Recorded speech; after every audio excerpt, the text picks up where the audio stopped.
झाले शरण गेलो उगविलो संकटी आणि येला रूपाबळे करो निखळे हरिदासी बरवे झाले शरण गेलो उगविलो संकटी तुका म्हणे समागमे नाचू प्रेमे लागलो बरवे झाले शरण गेलो उगविलो संकटी विभुं वेणुनादं चरन्तं दुरन्तं स्वयं लीलया गोपवेशं दधान गवामृन्दकानन्दनं चारुहासं परब्रह्मलिङ्गं भजे पाण्डुरङ्गं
कथेचा विस्तार बाबाजी सद्गुरु दास तुकाचे अंजे केली स्मरण होय सकल विद्यांचे अधिकरण तेच वंदू श्री चरण श्री गुरूंचे ते नमस्कारुणे आता लोकाभिराम रणरंगधीरं राजीव नेत्रं रघुवंशनाथं कारुण्य रूपं करुणाकरं श्रीरामचंद्रं शरणं प्रपदे मनोजवं मारुततुल्य वेगं जितेन्द्रियं बुद्धिमतां वरिष्ठं वातात्मजं वानरयूतमुख्यं श्रीरामदूतं शरणं प्रपदे रायगडी मंदिरे वसे माझा राया चरणासे अर्पितो अजन्म ही काया जगदीश्वरासी जोडली ज्याची ख्याती प्रथम वंदितो तुम्हा छत्रपती निश्चयाचा महामेरू बहुत जनासे आधार अखंड स्थितीचा निर्धारो श्रीमंत योगी जेने धर्म जितविलाची बळी तो संभाजी जानन भाळी कावदरडा जयाची कुळी तया छत्रपतींची चरण कमळी साष्टांग नमन करीत सो की जय जय श्री राधा रमण जय जय नवल किशोर जय गोपी चित्त चोर प्रभु जय जय माखन चोर भक्ति भक्त भगवंत गुरु चतुर नाम वपुरेक इनके पद वंदन कीजे नासत विघ्न अनेक राधा मेरी स्वामिनी मैं राधे जो को दास जन्म जन्म मोहि दीजियो श्री वृंदावन को निवास विठाला विठाला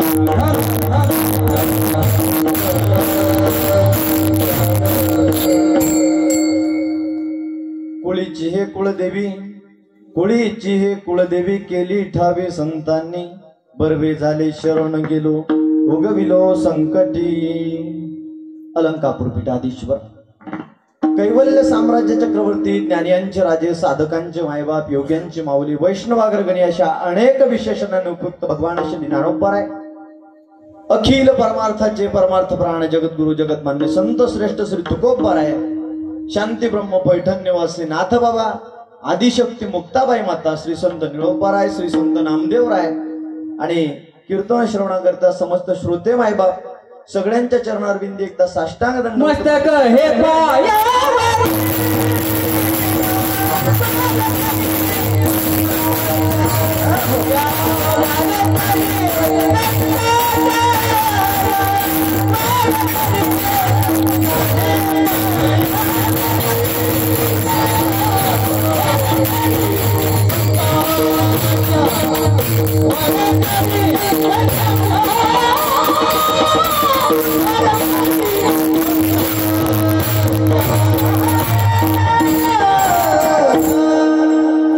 सगळ्यांच्या चरणारविंदी साष्टांग दंडवत प्रणिपात करून प्रस्तुत प्राप्त स्थळी प्राप्त प्रसंगी कीर्तन निरूपणाकरिता नामसेवेकरिता निवडलेला अभंग अखंड हिंदुस्थानाचे आराध्य दैवत असणारे 32 मन सोन्याच्या सिंहासनावरती बसण्याचा ज्यांचा अधिकार आहे असे छत्रपती शिवराय आणि त्यांच्या गुरुस्थानी विराजमान असलेले देहूचे सुप्रसिद्ध साधू वैराग्याचे मूर्तिवंत पुतळे आपल्या संसाराची राख रांगोळी करून पुन्हा पुन्हा वैकुंठ गमन करण्याचा ज्यांचा अधिकार आहे असे जगद्गुरु जगतमान्य संत श्रेष्ठ श्री तुकोबराय यांचा आणि आपल्या बहुतेकांच्या परिचयाचा नसलेला 4 चरणाचा अभंग सेवेकरता निवडलाय विठ्ठल विठ्ठल अभंग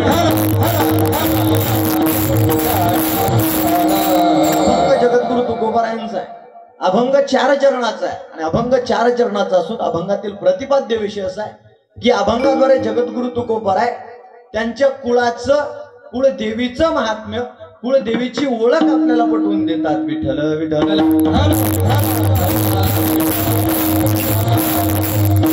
काय सांगतात महाराज तुकोबराय वर्णन करतात की कुळीची हे कुळदेवी जन्माला आलेला प्रत्येक मनुष्य असू द्या नाही का या जमिनीवरती उगवलेलं झाड त्या झाडाला मूळ आणि जन्माला आलेल्या माणसाला कुळ हे असतच त्याच्याशिवाय माणूसही नाही झाडही नाही प्रत्येकाला काहीतरी कुळ असतं महाराज मग आमचं कुळ काय हे आम्हाला माहित नाही आताची परिस्थिती वेगळी आहे पण काही दिवसाआधीचा जर विचार केला तर कुणालाच कुळ माहित नव्हतं मग महाराज आम्हाला कुळ सांगितलं कुणी तर आपल्याला आपल्या वडिलांनी सांगितलं त्यांच्या वडिलांनी सांगितलं त्यांना कोणी सांगितलं माव बोलता काय तुम्ही बोलता काय वडिलांना कोणी सांगितलं कुळ त्यांच्या वडिलांनी सांगितलं त्यांच्या वडिलांना चाल जरा तर बरं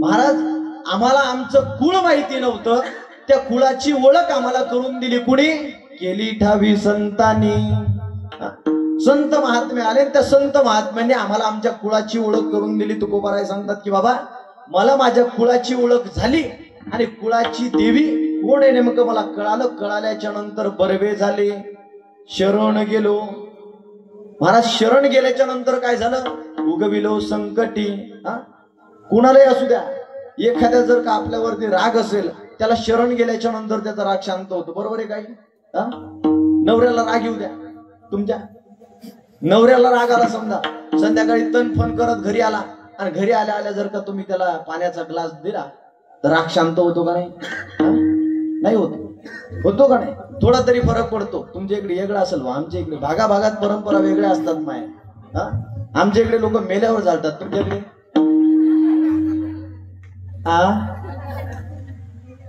जितेच पेटवतात का मेल्यावरच जाळतात ना नाही भागाभागाच्या परंपरा वेगवेगळ्या असतात म्हणून म्हटलं तुकोबाराय सांगतात की बाबा बरं झालं आम्ही त्या देवीला शरण गेलो. शरण गेल्याच्या नंतर तिचा आमच्यावरती असणारा कोप, आमच्यावरती असणारा राग शांत झाला, कमी झाला. त्या संकटातून आम्ही बाहेर निघालो. संकटातून निघाल्याच्या नंतर महाराज सांगतात की आम्हाला ती देवी माहित नव्हती, आम्हाला तो देव माहित नव्हता, परंतु त्याला शरण जायचं. मग शरण जायचं कुणाला? त्याचा राग जर शांत करायचा त्याला शरण जाणं गरजेचं आहे. अलीकडच्या काळामध्ये कुळदेवीची पूजा केली जाते. कधी करतात तुमच्याकडे कुळदेवीची पूजा? आपल्याला एकदाच आठवते फक्त कुळदेवी. कधी? शुभमंगल लग्नाच्या आधी. होतात का लग्न इकडे? नाही, आता होईनात. प्रत्येक गावागावात 2-4 टर्क भरेले बिना लग्नाचे, तसे झेंडायले. बाबा आजची परिस्थिती बरी आहे. म्हणजे आज पोरी सगळ्यात पुढे गेल्या आणि पोरं सगळे जागेवरच राहायला लागले. पोर आहेत आपले, सोयाबीन सोंग आहे, डीजे वर्णाचा आहे, शांता, शालू, शीला की जवानी. कधी डीजेवर ठेकादार आहे. मग इंदोरीकर बाबा सांगतात हे कधी कामी येते? हे आहे का मी गणपती बुडवाया विठ्ठल.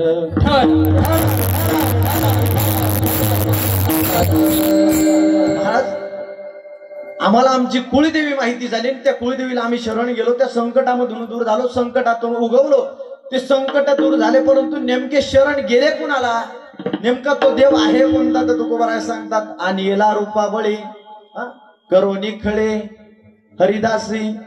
तो रूपाला, नावाला, रूपाला नसणारा देव.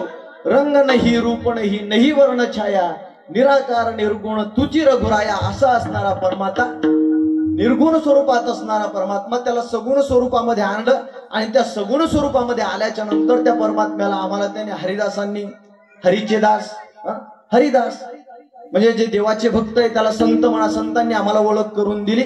संत महात्म्यांनी आम्हाला कुळदेवी सांगितली, ओळख करून दिली. तुकोबाराय सांगतात तुका म्हणे प्रेमानंदे, तुका म्हणे समागमे, नाचू प्रेमे लागलो. समागमे म्हणजे आनंदानं आम्ही नाचायला लागलो. आपण नाचलं पाहिजे गड्या. कधी नाचलं पाहिजे? तुकोबाराय सांगतात का नाही, नाचू कीर्तनाचे रंगी, ज्ञानदीप लावू जगी. नाचलं पाहिजे. कुठं? कीर्तनात नाचलं पाहिजे. तुकोबारायचं वर्णन करतात एका ठिकाणी, तरणा भाग्यवंत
तुकोबारायांनी शब्द उच्चारले काय? तरणा भाग्यवंत नटे हरी कीर्तनात. डंगरा भाग्यवंत नाही म्हणलं. आपण म्हणतो बाबा आमचं वय झाल्यावर आम्ही चाललो वारीला. 70-75चं वय झाल्यावर यांना वाटतं की आम्हाला तीर्थयात्रा करू वाटायल्या. जेव्हा दात सगळे पडतात आणि दाताना चावना झालं की मग म्हणते महाराज माळ घालू वाटायली. अबे टांगऱ्या, जवळ तोंडात दात होते तवर कुठं गेलता? आता नळ्या फुटाना म्हणून माळ घालू वाटायली का तुला? महाराज परमार्थ म्हाताऱ्याचा नाही असं नाही. मग परमार्थ केला पाहिजे. कधी केला पाहिजे? तरुणपणामध्ये परमार्थ केला पाहिजे. अहो तुमच्याकडून 50-60 वर्षाचं वय झाल्याच्या नंतर सरकार तुमची नोकरी काढून घेते, बरोबर आहे? रिटायरमेंट किती वर आहे? रिटायरमेंट 60 वर्षावर नाही का? 58 वर. 58 वर्षाचं झालं की सरकार तुमच्याकडून नोकरी काढून घेते का नाही? तुमचे डोक्याचे केस पांढरे झाले की तुमचं पोरग काय म्हणते, बाबा तुम्ही आता तुम्ही थांबा, आता आम्ही सांभाळतो सगळं. म्हणजे तुमचं घरही तुमच्या भरोश्यावर चालत नाही हा देशही तुमच्या भरोशावर चालत नाही. तुमच्याकडून वय झाल्यानंतर शेतात कामही होत नाही. मग परमार्थ कसा काय म्हातारा झाल्यावर होते बा? सगळं झालं की मग येतात कुठं? आम्हाला देव देव करू वाटायला नाही. माहिती देव परमार्थ देव करायचं असेल तर तरुणपणात देव करावा, तरुणपणात तीर्थयात्रा कराव्या, तरुणपणात फिरावं. आणि तरुणपणात तुकोबराय सांगतात, तुका म्हणे समागमे नाचू प्रेमे लागलो, प्रेमानं आनंदानं नाचावं. एखादी माय माऊली म्हणाल की महाराज आम्हाला लय नाचावं वाटते कीर्तनात, आम्हाला भजनात नाचावं वाटते, पण काय करावं आमचं घरचं गिराईक सुद्धा नाही. एखाद्यानं जर पाहिलं तर म्हणाल काव तिथं तर लय संतीन झालं, कीर्तनात नाचायली नाही होते का नाही?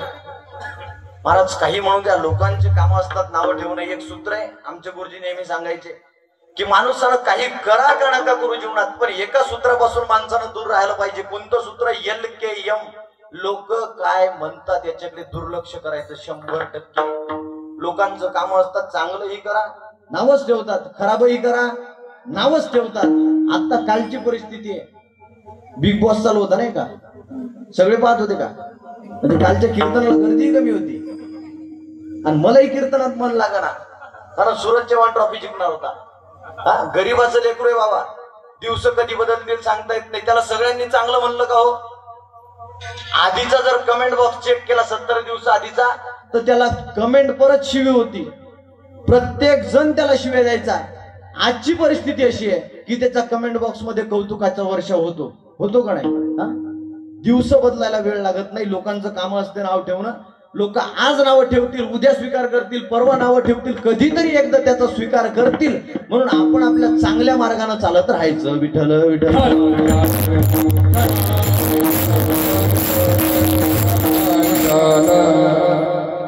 एखाद्याला वाटेल की महाराज कीर्तनात नाचावं वाटते, लोक नावं ठेवतात, महाराज सगळ्यांना नावं ठेवले, तुम्हाला आम्हाला नावं ठेवतील, यात नवल नाही. मीराबाई आहे, एखादी मोठ्या घरची बाई असेल, मीराबाई इतकी मोठ्या घरची नसू शकते. मीराबाई राजपूत समाजाच्या आहे, राजवाडे घरी आहे, आणि मीराबाई सुद्धा कीर्तनात येतात आणि सांगतात, मैं तो दीवानी बनी पिया की बनी रे, मैं तो दीवानी बनी. त्या मीराबाई येतात भजनामध्ये, नाचतात, सांगतात की बाबा मला त्या कृष्णानं, त्या कान्हानं मला वेड लावलं आणि मी त्याच्याकरता त्याची दिवाणी झाली, त्याच्याकरता मी काही करायला तयार आहे. आपण तितकं वेळ झालं पाहिजे तेव्हा देव भेटतो. देव जर भेटायचा असेल, आपण वर्षभर पाप करायलो आणि वर्षभराचे पाप झाले की वर्षाचे 365 दिवसातले 9 दिवस असे उपवास करतात, पोटाला भाकर नाही, पायात चप्पल नाही, देवावरची पाण्याची धार सरत नाही. 9 दिवस पुण्य करायचं आणि वर्षभर पाप करायचे. कसा देव भेटन? नाही एवढा सोपा नसते बापू देव भेटणं. देव कधी भेटतो त्याच्याकरता फार सायास करावे लागतात, फार कष्ट घ्यावे लागतात. 1, 2, 3, 4 दिवसात शक्यच नाही. तुम्ही म्हणताल महाराज 9 दिवसात देव भेटल, तुम्हाला वाटतं 9 दिवस देवीची सेवा केली, देवीने 10व्या दिवशी आमच्या घरी येऊन पाणी भराव. देव का एवढा रिकामा आहे का? आपल्या देशाचे पंतप्रधान कोण आहेत? मोदी साहेब. त्यांना जर भेटावे, एखाद्याला विचारावं का हो तुम्ही मोदी साहेबाला पाहिलं का? लोक विचारतात सहज आम्हाला.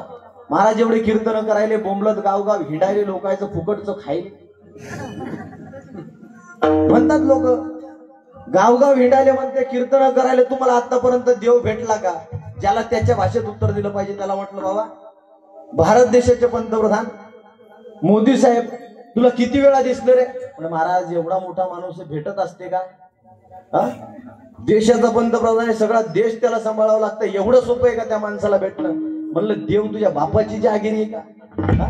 या जगाचा, या पृथ्वीचा, या सृष्टीचा उत्पत्ती स्थिती लय ज्याच्या हातामध्ये, तो जगाचा विश्वाचा जनिता, तो कसा काय एवढा सहज असेल? अरे एका देश सांभाळणारा पंतप्रधान जर तुम्हाला भेटू शकत नाही, आज देश सांभाळणारा आहे, जग सांभाळणारा या विश्वाचा जनिता कसा काय एवढा सहजासहजी भेटल? त्याच्याकरता फार साहस करावे लागतात, फार कष्ट घ्यावे लागतात. आणि आपल्या या शंभूराजे युवा प्रतिष्ठान मंडळाचा मार्गक्रमण त्याच मार्गाने आपलं पहिलं वर्ष. आनंद वाटला बाबा की तुम्ही कीर्तनाचे कार्यक्रम ठेवले.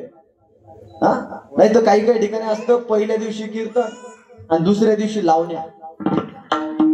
कालचं माझं कीर्तन होतं आणि आज त्या स्टेजवर लावण्या आहेत. म्हणजे ज्या स्टेजवर कीर्तन करायचं त्या स्टेजवर लावण्या ठेवायच्या. काय समाज सुधरलो, काय अपेक्षा करावी तरी काय?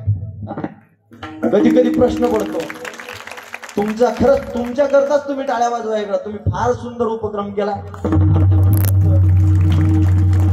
आपल्या मंडळाचं पहिलं वर्ष आहे आणि आमच्या किरणताई असतील, किरणताईंच्या माध्यमातून तुम्हा सगळ्यांच्या दर्शनाचा योग या ठिकाणी प्राप्त झाला.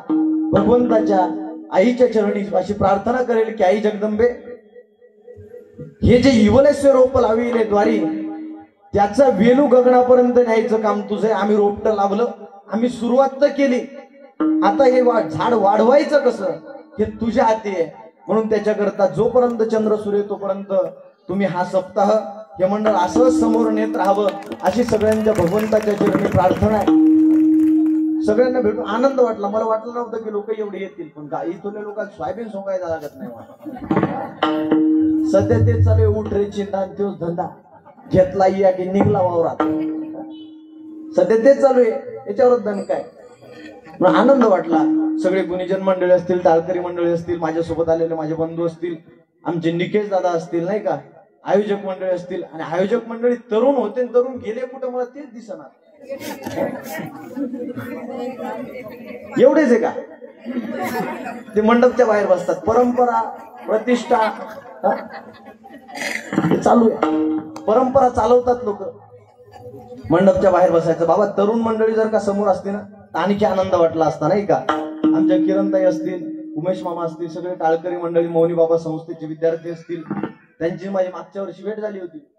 यावर्षी वर्षभरानच परत झाली, नाही का. आमचे गायनाचार्य बाबा असतील, सगळे टाळकरी मंडळी, मृदंगाचार्य बाबा, सगळ्यांच्या चरणावरती साष्टांग दंडवत प्रणिपात करतो. आणि विशेष करून या कीर्तनाकरता उपस्थित आलेले आमचे साताऱ्याचे डॉक्टर साहेबांच्याही चरणावरती दंडवत करतो. सगळ्यांच्या चरणावरती दंडवत करून कीर्तन रूपी सेवेला सुरुवात करूया. टेन्शन मी एवढं लवकर संपत नसते मा. आता तर सुरुवात झाली, नेमका परिचय झाला, अजून अभंग बाकी आहे. विठ्ठल विठ्ठल.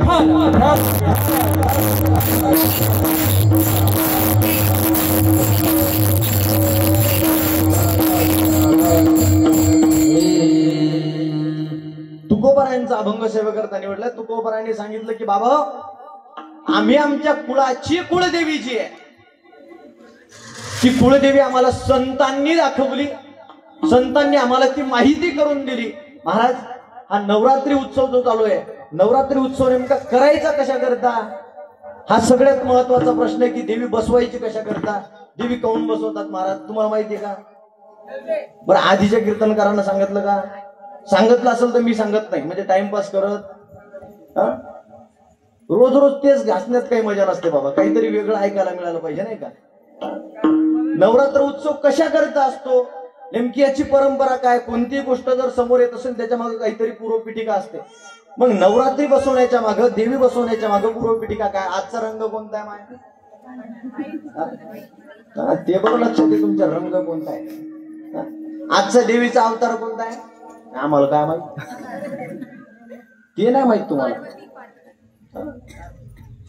देवीचा अवतार नाही माहिती तुम्हाला, फक्त रंग लक्षात राहतात, नाही का.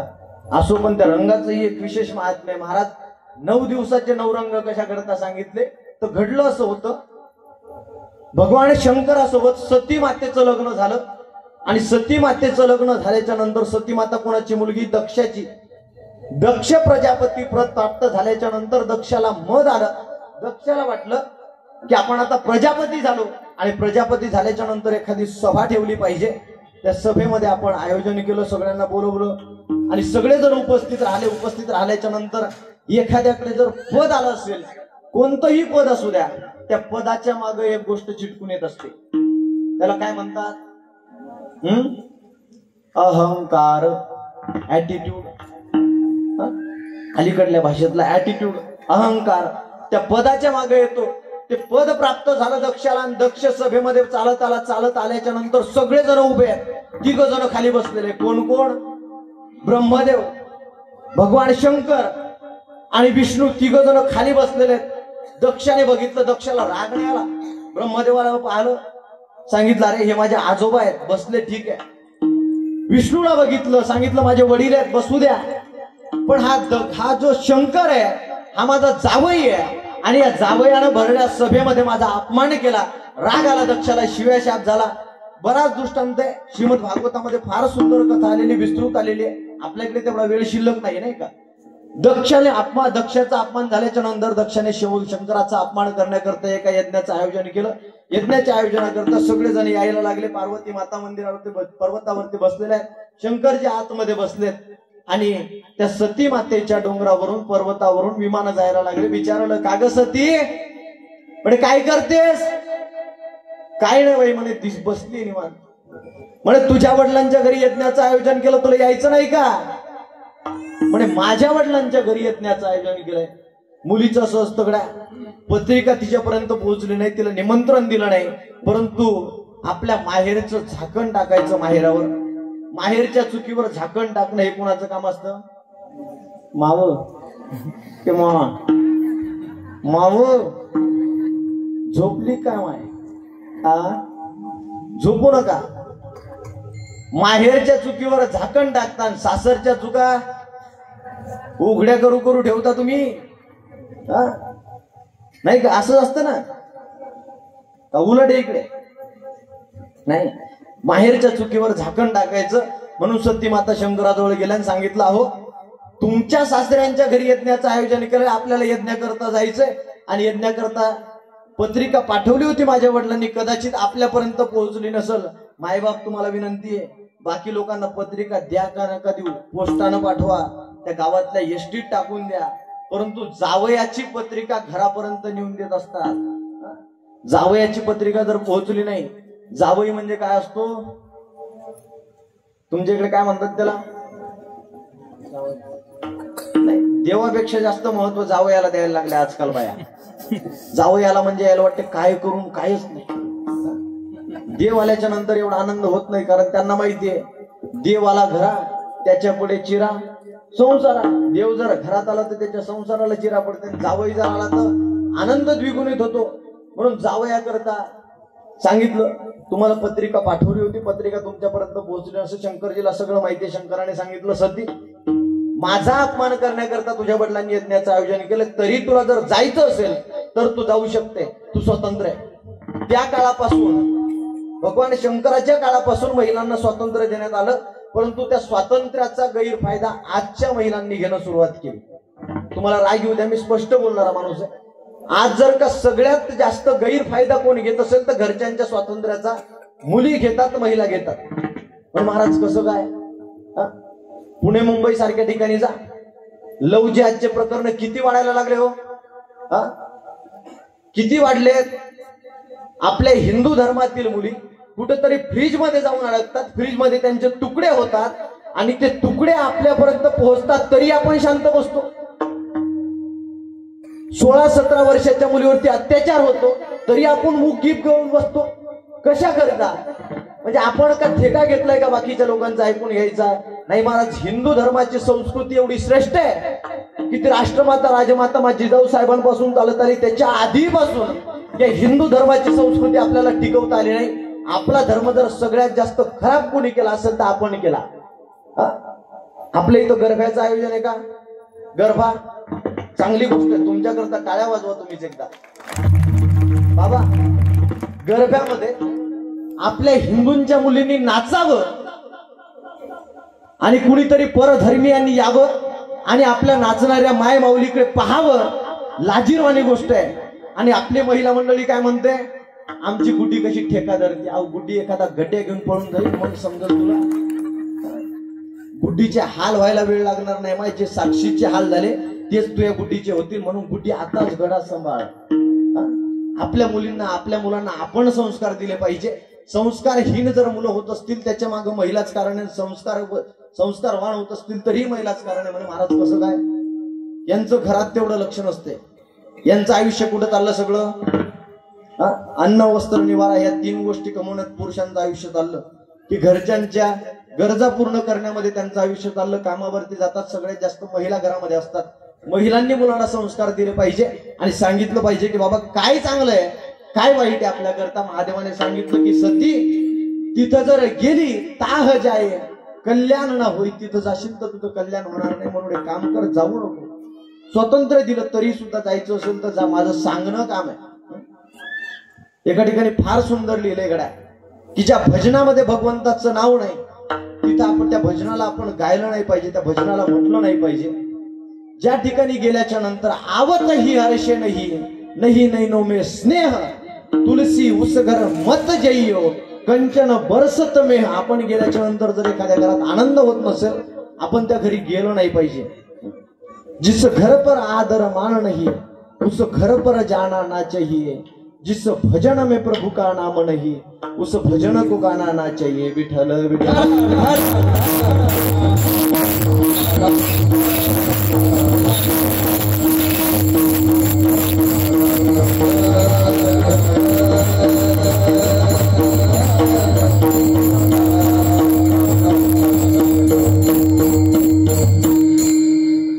सतीने सांगितलं, ऐकलं नाही नवऱ्याचं. सतीने सांगितलं की तुम्हाला काही कळत. हा, सतीने शंकराला सांगितलं तुम्हाला काही कळत. आताच्या आपल्या सती सांगतात तिच्यात काही विशेष नाही माहिती. हे तेव्हापासून त्याला शंकरालाही त्यांची पत्नी म्हणत होती अहो तुम्हाला काही कळत. आता आपल्या बायका म्हणतात तुम्हाला काही कळत. आपल्या म्हणजे मी अजून तिच्यातून सुटलेलो आहे. म्हणजे ज्याचे झाले असतील त्यांच्या तुम्हाला काही कळत नाही. हे तेव्हापासून त्याला सती गेली आणि तिथं बघितलं की महादेवा करता शंकरा करता आसन शिल्लक नाही. राग आला. यज्ञ चालू होता, त्या यज्ञामध्ये उडी घेतली. सती त्या ठिकाणी भस्मसात झाली आणि त्या सतीचं मुंडकं, ती रुंडाची माळ भगवान शंकराच्या गळ्यामध्ये जी आहे आपल्याला जी दिसते ना कवट्याची माळ, ती सती मातेचा प्रत्येक जन्मामधला प्रत्येक अवताराचा एक एक मुंडक आहे. आणि भगवान शंकराचा अवतार होत नाही, भगवान शंकर अमर आहे. म्हणून ते काय करतात, त्या सतीचे जेवढे काही अवतार झाले तिचं मुंडकं घेतात आणि गळ्यामध्ये घालतात. सतीचं मुंडकं घेतलं, गळ्यामध्ये घातलं. सती नंतर जन्माला आली ती पर्वत राजाच्या घरी, म्हणून तिचं नाव आहे पार्वती. आणि त्या पार्वतीने भगवान शंकराला आलेला राग शांत करण्याकरता जे जे अवतार घेतले, ज्या ज्या अवतारामध्ये ती प्रकट झाली ते ते देवीचे 9 अवतार झाले, 9 स्वरूप तिने प्राप्त केले. म्हणून नवरात्र आहे. विठ्ठल विठ्ठल.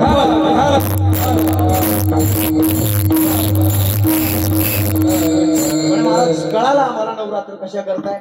नवरात्रीचे 9 रंग कशा करता. तसं ठरलं गेलं की सती मातेने भगवान शंकराकडे जावं आणि शंकराला सांगितल्याच्या नंतर त्यांना सांगावं. मनवण्याकरता जावं, परंतु रक्षण करण्याकरता कुणाला ठेवायचं. मग प्रत्येक ग्रहाला एक दिवस वाटून दिला. सोमवार, मंगळवार, बुधवार, गुरुवार प्रत्येक ग्रहाला वाटून दिला. प्रत्येक ग्रहाचा दिवस वेगळा आहे. शनीचा कोणता आहे शनिवार, शुक्राचा शुक्रवार, बुधाचा बुधवार.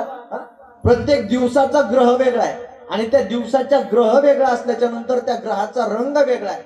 प्रत्येक रंग जसा आहे ग्रहाचा, त्या ग्रहाचा रंग आणि आजच्या दिवसाचा रंग, त्या अवताराचा रंग, या तिन्ही रंगाचं मिश्रण आहे. ते तिन्ही रंग एकत्र केल्याच्या नंतर त्याला सांगितलं ग्रहाला की बाबा तो भक्त तुझ्याकडे जर येतोय, तो भक्त तुझी सेवा करण्याकरता येतोय, तू दारावरती आहे आणि तो आल्याच्या नंतर तुला जो रंग आवडतो तो रंग त्याने परिधान केला. तुला ज्या रंगाची फुलं आवडतात त्या रंगाची फुलं त्याने आणली. तुला जो नैवेद्य आवडतो तो नैवेद्य त्या भक्ताने आणला. एवढं सगळं केल्याच्या नंतर त्या भक्तावर तुझी अवकृपा, तुझी वक्र दृष्टी त्या भक्तावर राहू नये याच्याकरता 9 रंग आहे. विठ्ठल विठ्ठल.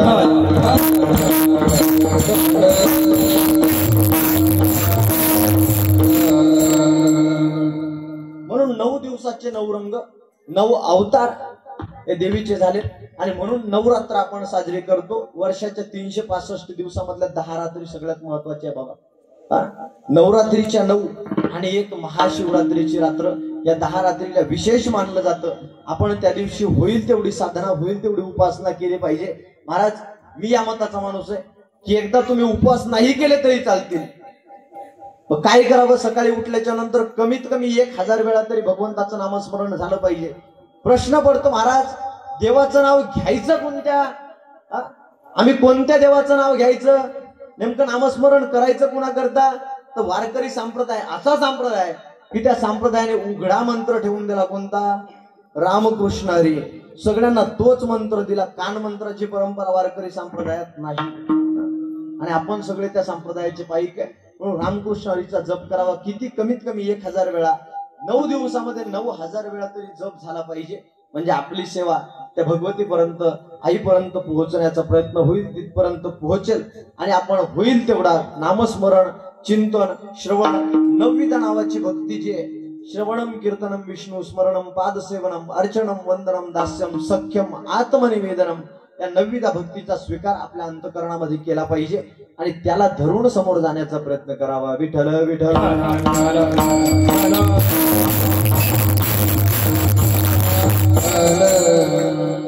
महाराज कळाला आम्हाला. मग तुकोबारायांच्या बाबतीमध्ये जर सांगायचं ठरलं, तुकोबाराय सांगतात की महाराज माझ्या कुळाची कुळदेवी जी आहे ती मला ती संतांनी सांगितली असं तुम्ही म्हणता, परंतु त्याच्या आधी आहे का की तुकोबारा एका ठिकाणी वर्णन करतात की माझी जी एकनिष्ठता आहे, पतिव्रते जैसा भातार प्रमाण आम्हा नारायण तैशा परी, की पतिव्रता स्त्रीला जसा तिचा नवरा महत्वाचा आहे तसा आम्हाला कोण महत्वाचा आहे? तो पंढरपूरचा मालक महत्वाचा आहे, तो आम्हाला महत्वाचा आहे. तुकोबाराय सांगतात एक धरीला चित्ती आम्ही रखुमाईचा पती, तो आमच्या अंतःकरणामध्ये बसलेला आहे. या ठिकाणी तुकोबारायांची एकनिष्ठता प्रतिपादन करतात, एकनिष्ठता व्यक्त करतात. आणि महाराज तुम्ही जर एवढे एकनिष्ठ आहेत मग तुम्ही त्या कुलदेवीला शरण गेलात कशा करता? कोणत्या कुलदेवीला शरण गेलात, कशा करता गेलात, नेमकी ती कुलदेवी आहे कशी? अभंगाचं पहिलं चरण.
की कुळीची हे कुळदेवी केली ठावी संतांनी. संतांनी आम्हाला आमची कुळदेवी सांगितली. महाराज संत सहजासहजी भेटत नाही. संत सहजासहजी भेटत नाही. भेटले तर ते कळत नाही आणि एकदा का संत कळाले तर त्याचा जीवनाचा उद्धार झाल्याशिवाय राहत नाही. शास्त्रकार फार सुंदर वर्णन करतात. मिलना कठीण है संत का बड़े भाग से पाते कहीं अगर पा गए संयोग से तो सत्संगती मिलती नहीं. संत एक तर मिळत नाही, मिळाले तर कळत नाही, कळाले तर त्याच्या जीवनाचा उद्धार झाल्याशिवाय राहत नाही. तुकोबाराय सांगतात की आम्हाला ते संत मिळाले. संतांनी आम्हाला त्या भगवान परमात्मा त्याची ओळख करून दिली. त्याची ओळख आम्हाला करून दिली. महाराज आपल्याला देव कळत नाही. परीस कोणाकोणाला माहिती आहे? परीस परीस परीस नाव ऐकून आहे का तुम्ही? परीसाचं परशा म्हणा नाम आहे. मी सैराट मधला परीस म्हणायलो. परीस तो त्याला दगडाला लावलं की त्याच बरोबर आहे ना. लोखंडाचं सोनं होते का? मला वाटलं दगडाचं सोनं होते काय. या महाराष्ट्राला असे फार परीस मिळाले. पहिला परीस मिळाला राष्ट्रमाता राजमाता जिजाऊ साहेबांच्या स्वरूपानं. दुसरा परीस मिळाला छत्रपती शिवरायांच्या स्वरूपानं. तिसरा परीस मिळाला धर्मभूषण धर्मवीर छत्रपती संभाजीराजेंच्या भरोशानं. असे अनेक परीस एक ना अनेक परीस मिळाले आणि ते परीस एका एका लोखंडाला लागले आणि त्या लोखंडाचं सोनं झालं. त्याचं उत्तर त्या परीस सोन्यात लोखंडाला लागल्याच्या नंतर त्याच्यापासून मिळालं काय महाराज? तर आपल्याला हे स्वराज्य प्राप्त झालं. त्या दगडांनी हे स्वराज्य निर्माण केलं. महाराज दगड त्या लोखंडाचं सोनं होतं परंतु त्याच्याकरता महत्वाचं काय? परीस महत्वाचा आहे. आपल्याला जायचं कुठे माहित असतं परंतु जाण्याकरिता मार्ग दाखवणारे महत्वाचे असतात. छत्रपतींना जर फक्त जिजामातेने म्हटलं असतं की राज तुम्हाला स्वराज्य संस्थापित करायचंय पण ते स्वराज्य संस्थापित करण्याकरता मासाहेबांनी त्यांच्यावरती संस्कार जर घातले नसते तर आज आपल्याला हे स्वराज्य पाहायला मिळालं नसतं. महाराज घडलं असं. दादा याचा आवाज वाढवा. कुठला तर पैसे मी देतो याचे साऊंडचे समजा वाढलं वाढवा. राम राम. घडलं असं आधीच्या काळामध्ये राष्ट्रमाता राजमाता मा जिजाऊ साहेबांना डोहाळे लागले आणि मासाहेबांचे डोहाळे काय आताच्या डोहाळ्यांसारखे डोहाळे नाही. आता डोहाळे लागतात माता माऊलीला. गर्भामध्ये बाळ असतं आणि गर्भामध्ये बाळ असल्याच्या नंतर ही नवऱ्याजवळ हळूच येते सांगते मला माती खाऊ वाटायली. माती खाऊ वाटायली. मातीचे डोहाळे लागत असतात. नाही महाराज माती खाण्याचंही एक शास्त्र आहे. माणसानं माती कधी खाल्ली पाहिजे. 5G नेटवर्क लावा ऐका. असं म्हणतात की लहानपणी जर लहान लेकरानं माती खाल्ली तर त्याची उंची वाढत नाही. बरोबर आहे. लहान लेकरानं जर माती खाल्ली तर त्याची उंची वाढत नाही आणि एकदा मोठं झाल्याच्या नंतर माणसानं जर का माती खाल्ली तर वाढलेली उंची कमी व्हायला वेळ लागत नाही. माती खाणं म्हणजे काय? वाईट कृत्य करणं. माणूस कितीही मोठा होऊ द्या आणि एकदा त्यानं एखादं वाईट काम करू द्या जिंदगीभर केलेल्या चांगल्या कामाचा सत्यानाश होतो. मासाहेबांना डोहाळे लागले.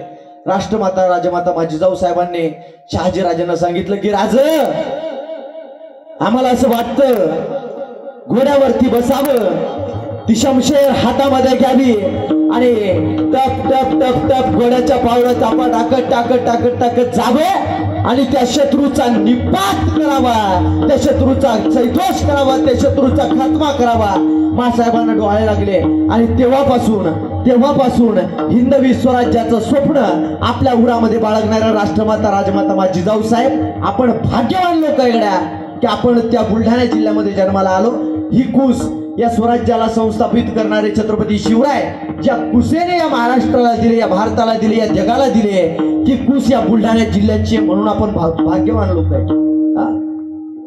आपण नशिबान समजलं पाहिजे कधीतरी स्वतःला की आपण त्या मासाहेबांच्या जिल्ह्यामधले. मासाहेब जर नसत्या तर काय झालं असतं? मासाहेब जर नसत्या तर झालं काय असतं? काशी की कला जाती थी. काशी की कला जाती थी मथुरा में मस्जिद होती थी। छत्रपति शिवराय अगर तुम न होते तो हम सब की सुन्नत होती थी। कुठेतरी बुरख्यामध्ये अडकून पडलो असता आपण, कुणाच्या तरी दबावाखाली आपल्याला राहायची गरज पडली असती। महाराजांनी त्या काळामध्ये फार कष्ट केले, फार खटाटोप केला। महाराजांना कदाचित आपलं दुर्भाग्य आहे की छत्रपती शिवरायांना थोडं आयुष्य कमी मिळालं, नाही तर घडलं असतं। हर हर महादेव आवाज सुटला। दादा याचा मीड खोलून द्या, मीड खोलून द्या, बेस द्या नॉर्मल। राम राम राम श्री राधे श्री राधे श्री राधे राम राम राम राम श्री राधे श्री राधे, थोड़ा कमी करा। राम राम श्री राधे राम राम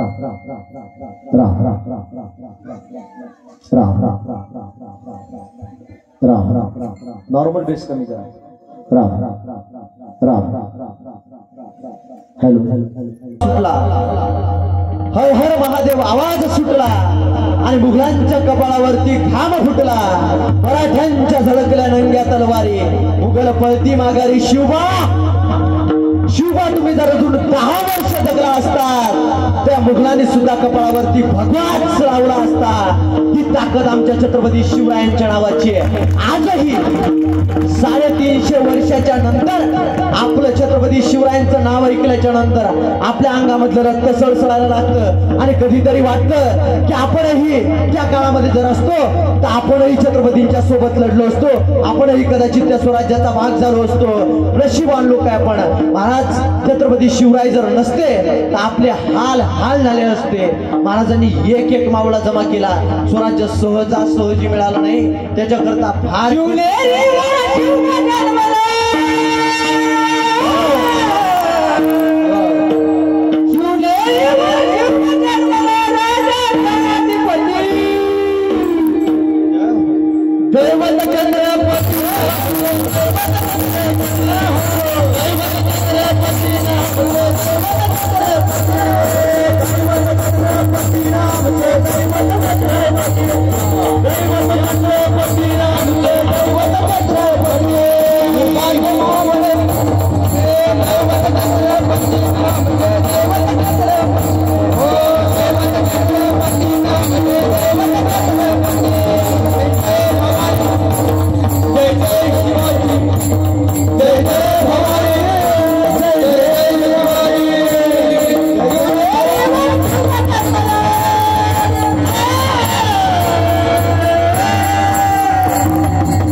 एकदा सगळेजण छत्रपती शिवरायांच्या नावाचा जयघोष आपण करूया. ज्याला ज्याला असं वाटतं गड्या की त्या महाराजांचे आपल्यावर ते उपकार आहे, आपण त्या राजांच्या स्वराज्यामध्ये राहतो आणि त्यांनी आपल्याकरता काहीतरी केलंय, त्यांनी त्यांच्या नावाचा जयघोष करायचा आहे. ज्यांना त्यांचे थोडेही उपकार वाटत नसतील त्यांनी नाही केला तरी हरकत नाही. प्रौढ प्रताप पुरंदर क्षत्रिय कुलावतंस सिंहासनाधीश्वर राजाधिराज महाराज श्रीमंत श्री श्री श्री छत्रपती शिवाजी महाराज की शिवाजी महाराज की संभाजी महाराज की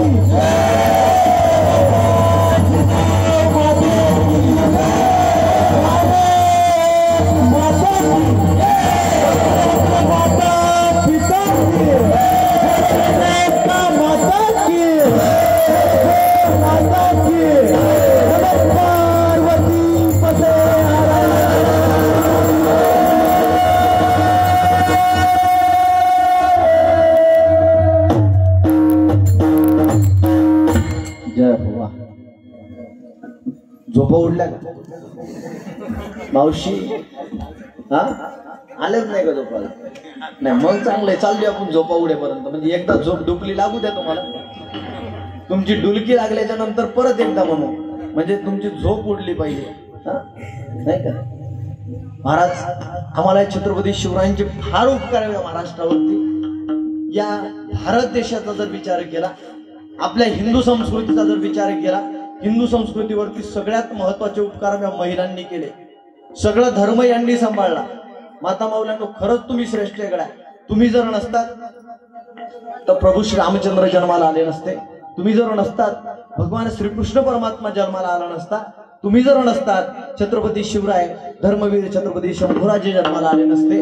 आणि आज स्वराज्य हे सोन्याचे दिवस आपल्याला पाहायला मिळाले नसते. म्हणून तुमच्याकरता तुम्हीच टाळ्या वाजवायला. आपलं कौतुक कधीतरी आपणही केलं पाहिजे. लोकांनी नाही चांगलं म्हणलं तरी चालते, आपण आपल्याला चांगलं म्हणावं नाही का? भजन करा विठ्ठल.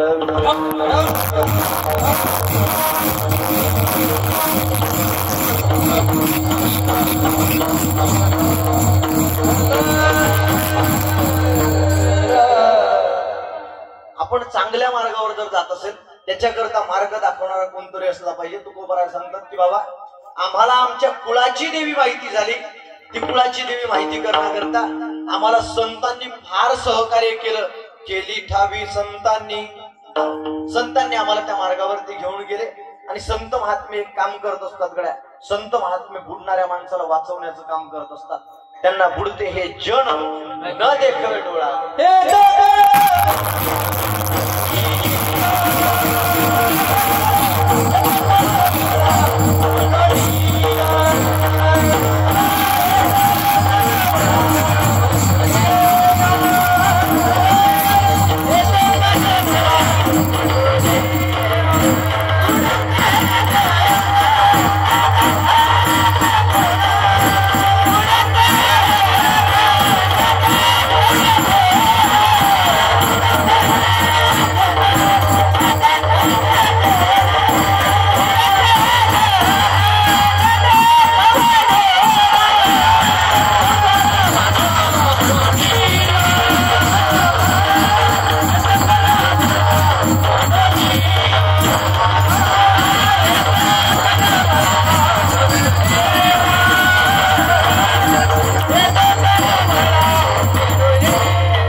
महात्मे काय करत असतात? बुडते हे जण न देखवे डोळा.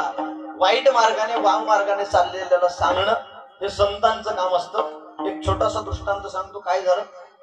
उन्हाळ्याचे दिवस, दुपारची वेळ, आणि दुपारच्या वेळेला एक भगव्या लुंगीवाला महात्मा भगवे वस्त्र ज्याने परिधान केले तो रस्त्याने जात होता. जाता जाता त्याने बघितलं पाण्याचं तळ आहे आणि त्या पाण्याच्या तळ्यामध्ये एक विंचू पडलेला आहे. नॉर्मल विको कमी करत आता पाण्याच्या तळ्यामध्ये विंचू पडलेला आहे. त्या विंचूकडे बघितलं, बाहेर निघण्याकरता तडफड करतोय, त्याला बाहेर निघता येणार. एका महात्म्याने त्याला बघितलं आणि महात्म्याने बघितल्याच्या नंतर त्या विंचवाला हातावरती धरलं. बाहेर सोडण्याकरता जाणार तेवढ्यात त्या विंचवाचा धर्म त्याने, विंचवाचा धर्म काय असतो, त्याला आपला स्पर्श जरी झाला तरी तो डसतो. विंचू असू द्या का साप असू द्या. म्हणून आपण जर आपल्या आजूबाजूला साप पाळतो का विंचू पाळतो याचं लक्षात ठेवलं पाहिजे बरं का. आपल्याला वाटत असेल मेला अब्दुल वैसा नाहीये, सभी एक जैसी आहे. कधीतरी वेळ येते आणि वेळ आल्याच्या नंतर बरोबर दणका देतोच. टप्प्यात आल्यावर कार्यक्रम करत नाही, मग टप्प्यात आणून कार्यक्रम करतात. आपला करतील यात नवल नाही हो. छत्रपती संभाजी महाराजांना त्यांनी तेच केलं ना. आणि या महाराष्ट्राला मराठेशाहीला लागलेला शाप आहे कोणता, गद्दारी. तेव्हापासूनच महाराजांना पकडून देण्यामध्ये आपल्याच लोकांचा हात होता. दुसऱ्या तिसऱ्या कोणी नाही दिलं, पकडून दिलं. आणि आपल्याला दुर्दैवाचे दिवस पाहायला मिळाले. काय सांगत होतो मी, साप आणि विंचू कुणी असू द्या, स्पर्श झाल्याच्या नंतर तो चावा घेणार, त्याच्या टप्प्यात आल्यावर कार्यक्रम करणार. महात्म्याने उचललं, हातावरती बसायचा, चावायचा, महात्म्याच्या हातातून खाली पडायचा, परत उचललं, परत चावला, परत खाली पडला, परत उचललं. 4-5 वेळा प्रकार घडला. आणि तिथं कुणीतरी विचारलंय का वाटसरूने की बाबा मी तुम्हाला बघतोय, तुम्ही सारखं त्या विंचवाला हातावरती उचलताय, तो विंचू तुम्हाला चावतोय, परत खाली पडतोय, परत उचलताय, परत चावतोय, परत खाली पडतोय, तुम्ही कशा करता, कष्ट घेता, जाऊ द्या, मरू द्या, त्याला काय फरक पडतो तुम्हाला. त्या महात्म्याचे उच्चार आहे. तो महात्मा सांगतो की बाबा छोटासा विंचू आहे, तो विंचू हातावरती उचलल्याच्या नंतर त्याचा धर्म आहे चावण्याचा. तो त्याचा धर्म जर सोडत नसेल तर माझा धर्म आहे चांगलं काम करत राहण्याचा, बुडणाऱ्याला वाचवणाऱ्याचा. तो छोटासा विंचू जर त्याचा धर्म सोडत नसेल, मी माझा धर्म कशा करता सोडू, मी माझं चांगलं कार्य करणं कशा करता सोडू. त्या महात्म्याने सांगितलं निघाला. महात्मे संतांचं कार्य असतं, पुढते जन न देखवे डोळा, येतो कळवळा म्हणून या, येतो हिताचा कळवळा. संत महात्म्यानं कळवळा येतो म्हणून संत महात्मे आपल्याला चांगला मार्ग दाखवण्याचा प्रयत्न करतात. तुकोबा ते सांगतात की महाराज आम्हाला चांगला मार्ग, आम्हाला त्या देवीपर्यंत पोहोचवण्याचं काम केलं संतांनी. संतांनी आम्हाला ती देवी माहिती करून दिली. परंतु महाराज देवी माहिती केल्याच्या नंतर झालं काय, तुम्ही काय केलं, तुम्हाला त्याचा काय फायदा झाला, अभंगाचं दुसरं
शरण गेलो.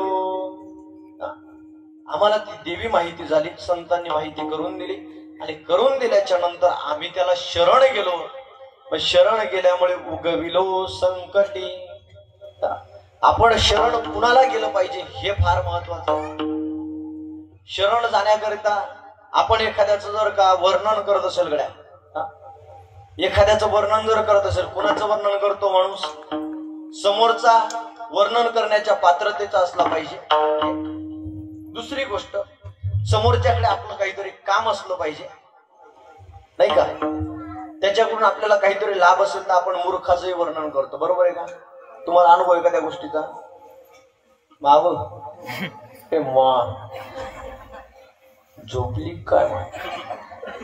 हा, तुम्ही चष्मावाल्या मावशी, तुम्हीच माग नका पाहू, तुम्ही घ्या पाहू.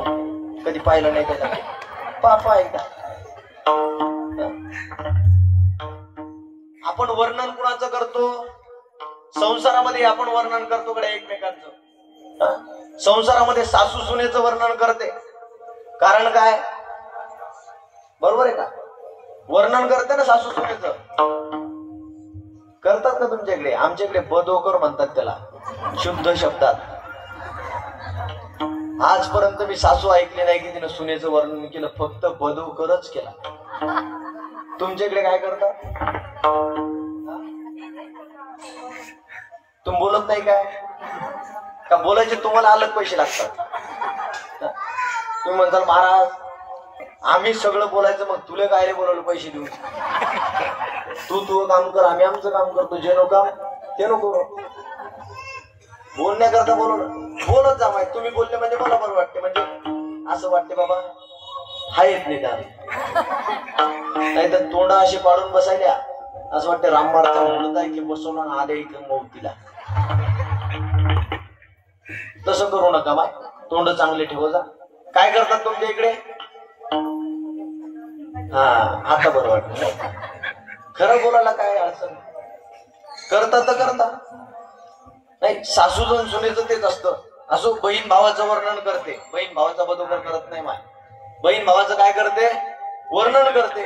एक बहीण त्या भावाचं वर्णन करते. कधी जात माहिती का?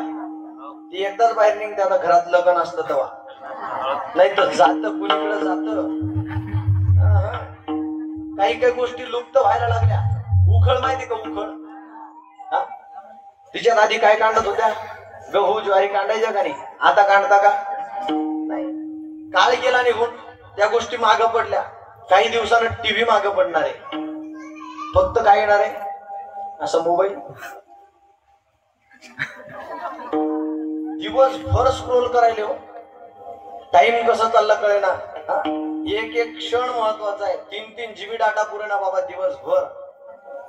बरं, बिग बॉस चालू होतं तर साहजिक आहे, पण ते संध्याकाळी आता दिवसभर तेच चालू द्यायचं. सूरज चव्हाण ट्रॉफी जिंकला, त्याला कोण काय म्हणलं का? ट्रेंडिंगला काय? आपण ट्रेंडिंगच्या याच्यात चाललो नाही का? वर्णन सांगत होतो मी. जात्यावरती बसलेली ती माता माऊली, आणि जात्यावरती बसल्याच्या नंतर हळद दळणं चालू होती लग्नाची. हळद दळत असताना बहीण भावाचं वर्णन करते. वर्णन करावं गड्या, कोणी कुणाचं करावं, कसं करावं बघा, त्याच्यातून काहीतरी प्राप्त झालं पाहिजे.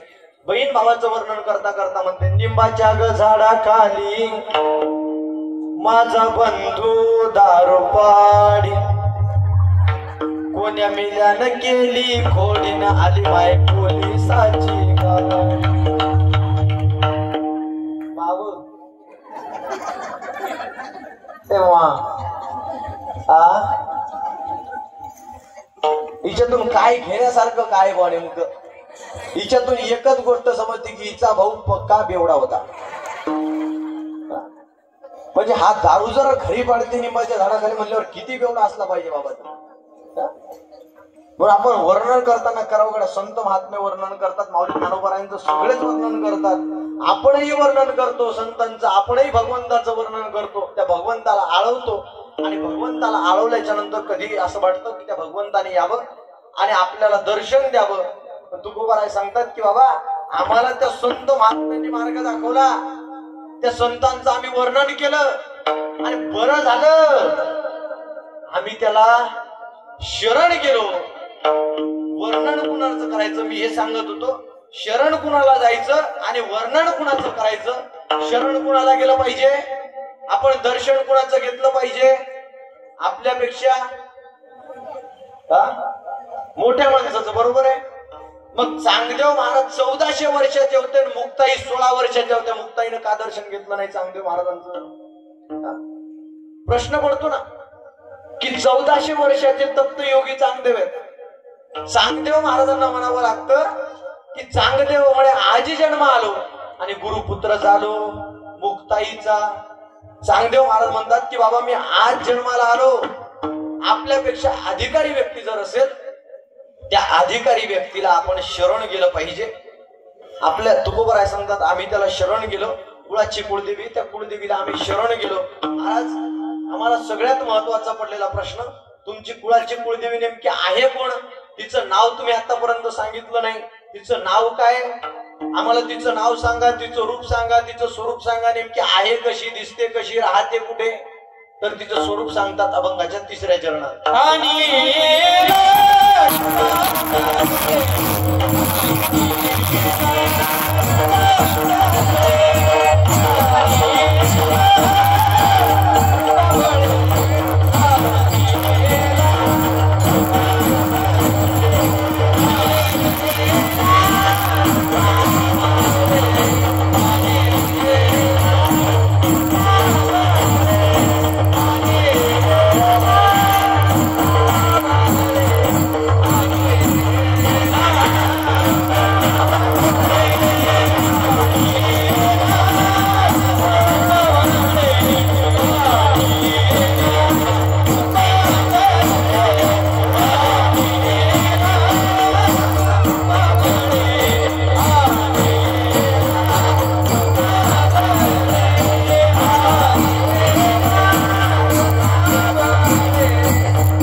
कंटाळले काय?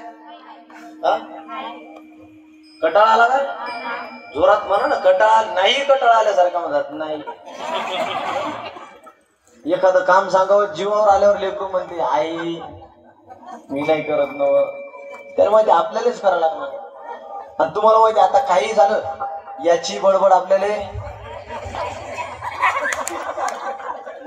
मी मेलो गड्या नड्डा ताणू ताणू. इथं नड्डा कोड्डा झाला. वाशिमच्या भाषेत सांगायचं झालं. पण तुम्ही म्हणता बडबड. बडबड नसते माई, भगवंताचं नामस्मरण असतं नाही का. आणि मी ते संसारातल्या गप्पा करणारा महाराज नाही. म्हणजे मला येतात त्या पण मी करत नाही. आणि महाराज कहून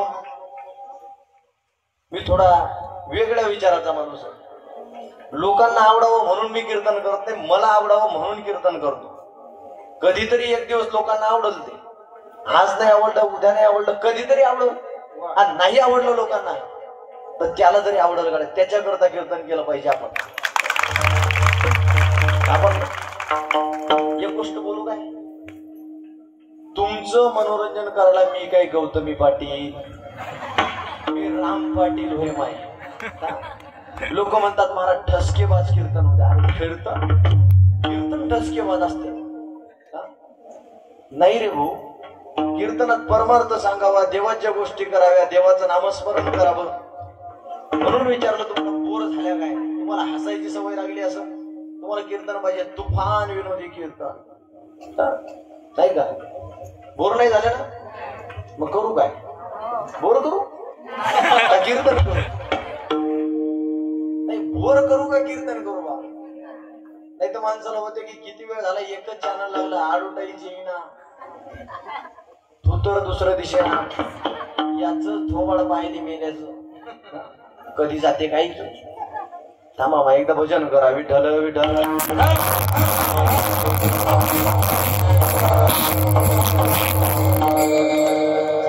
10-15 मिनिटं आपले शिल्लक आहे. तू म्हणसाल कस काय महाराज 9:30 चालू झालं? चालू कितीला उद्या आपली जिल्हा परिषदची शाळा आहे बाबा, भरू द्या किंवा सुट्टे टायमावरच. मी 7:30 वाजतापासून इथं आलो का 8:30 वाजतापासून इथं आलो. मला 8:30चा टाइम दिला, मी 8:30ला 1 मिनिट कमी असताना इथं हजर होतो. चालू केलं नाही ही चुकी तुमची आहे.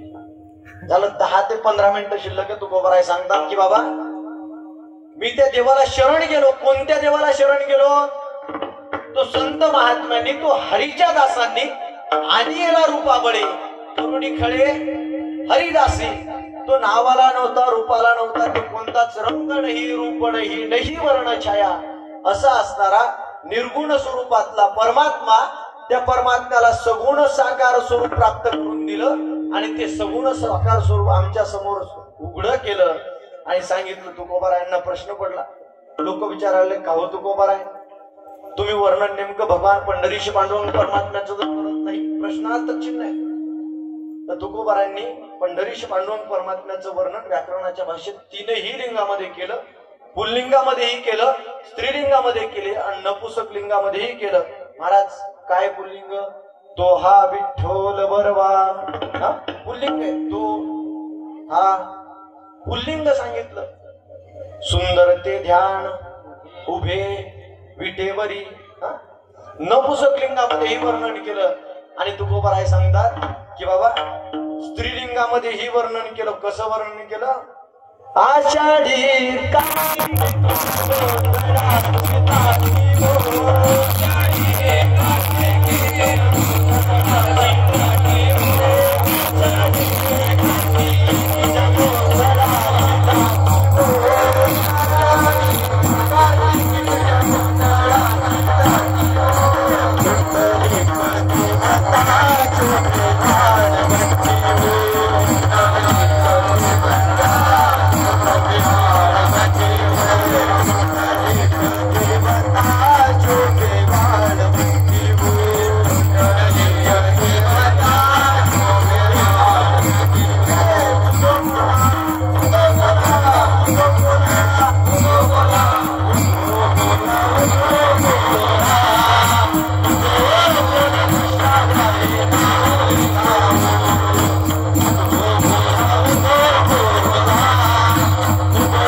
पुल्लिंगामध्येही वर्णन केलं, स्त्रीलिंगामध्येही केलं, नपुंसकलिंगामध्येही केलं.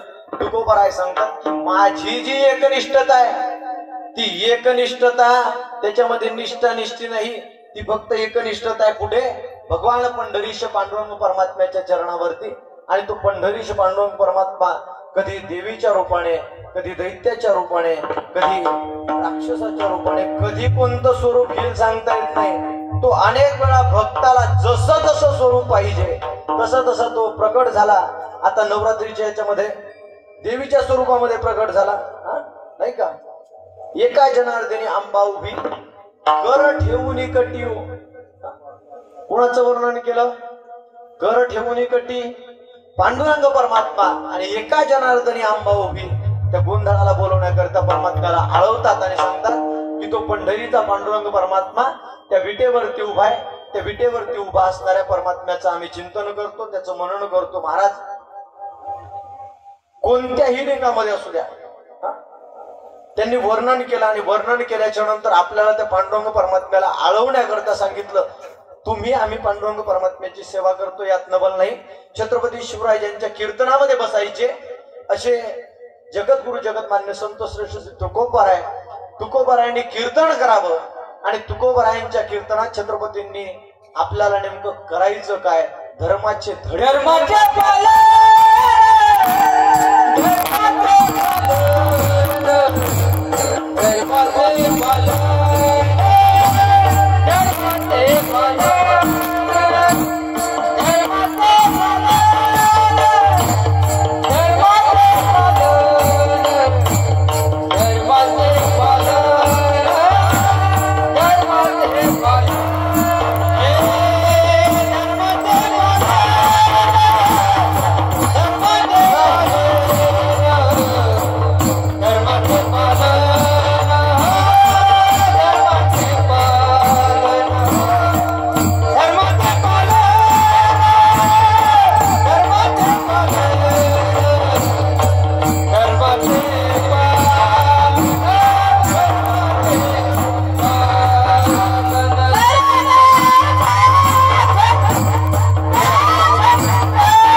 शिवरायांनी त्या कीर्तनामधून धडे घ्यावे.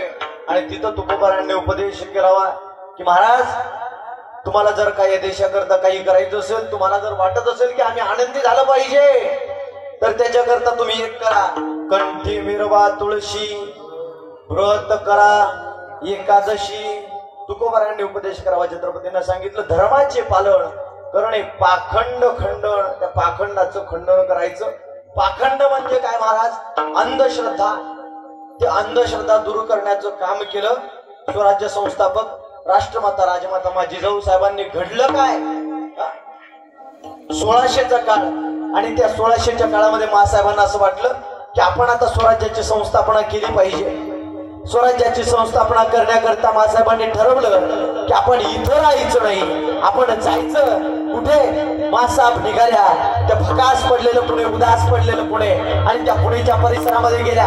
पुणेच्या परिसरामध्ये कोणीतरी गावामध्ये लोक दिसायला तयार आहे. एका ठिकाणी बघितलं फाटकी डुटक, फाटकी चप्पल, मुडक आणि एक पहाड त्या ठिकाणी अडकवलेली. त्या पहाड रोवलेली पहाडीवरती मडकं ठेवलेलं आणि त्याला एक चप्पल अडकवली. अंधश्रद्धा.